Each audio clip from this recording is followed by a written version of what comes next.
Hello everyone, welcome to my channel. It's Shanvi diaries official. So ఈరోజు chole masala curry ఎలా prepare చేసుకోవాలో చూసేద్దాం. ముందుగా ప్యాన్ తీసుకుని స్టవ్ ఆన్ చేసి ఆయిల్ యాడ్ చేసుకోండి. ఆయిల్ కొంచెం హీట్ అయిన తర్వాత బిర్యానీ స్పైసెస్ తీసుకుని ఫ్రై చేయండి. ఈ స్పైసెస్ అన్నీ కూడా కొంచెం ఫ్రై అయిన తర్వాత గ్రీన్ చిల్లీస్ కూడా తీసుకుని కొంచెం అలాగే దోరగా ఫ్రై చేసుకోండి. ఈ చోలే మసాలా కర్రీకి ఈ చోలే అనేవి ముందు రోజు నైటే నానపెట్టుకోవాలండి. ఒక 12 అవర్స్ అలా పెట్టుకుంటే సరిపోతుంది. ఈ గ్రీన్ చిల్లీస్ కూడా బాగా వేగిన తర్వాత సన్నగా చాప్ చేసి పెట్టుకున్న ఆనియన్స్ కూడా వేసి ఫ్రై చేసుకోండి. ఆనియన్స్ ఇలా ఫ్రై చేసుకోండి. మనం ముందు రోజు నానపెట్టుకోవడం వల్ల ఇవి తొందరగానే బాయిల్ అయిపోతాయి.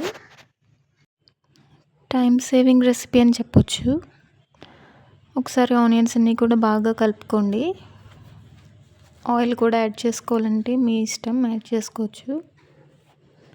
ఇది ఆనియన్స్ ఇలాగే కాకుండా చాప్ చేసి కాకుండా ప్యూరీలాగా కూడా తీసుకోవచ్చండి టైం లేనప్పుడు.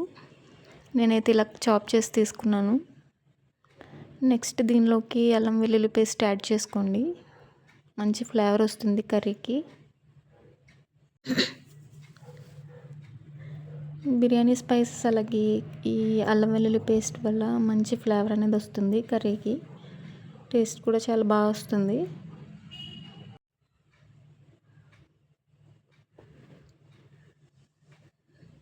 బాగా కలుపుకొని అలా ఫ్రై చేసుకుంటూ ఉండండి. స్టవ్ని లో ఫ్లేమ్లో పెట్టుకోండి.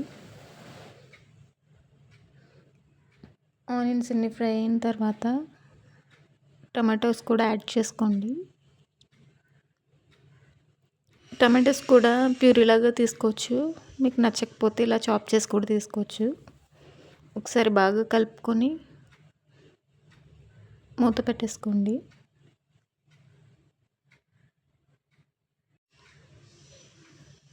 టమాటోస్ కూడా బాగా ఫ్రై అయిన తర్వాత దీనిలోకి కొంచెం పసుపు, చిల్లీ పౌడర్, సాల్ట్ యాడ్ చేసుకోండి.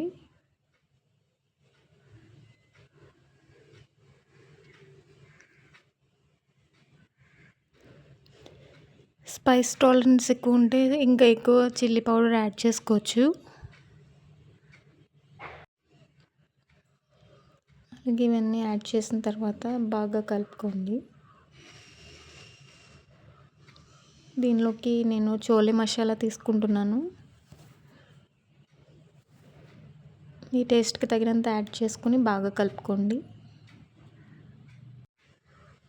ఈ మిక్స్చర్ని ఇలాగే బాగా కలుపుకుంటూ లో ఫ్లేమ్లోనే పెట్టుకోండి. గ్రేవీ అనేది రెడీ అవుతుందండి. ఇలాగే కలుపుకుంటూ ఉండండి. అడుగు పట్టకుండా బాగా కలుపుకుంటూ ఉంటే కర్రీ అనేది బాగా వస్తుంది. నెక్స్ట్ దీనిలోకి మనం నానబెట్టుకున్న చోలేని యాడ్ చేసుకోండి. ఒకసారి మసాలా అంతా పట్టేలాగా బాగా మిక్స్ చేసుకోండి. స్మెల్ అయితే చాలా బాగా వస్తుంది.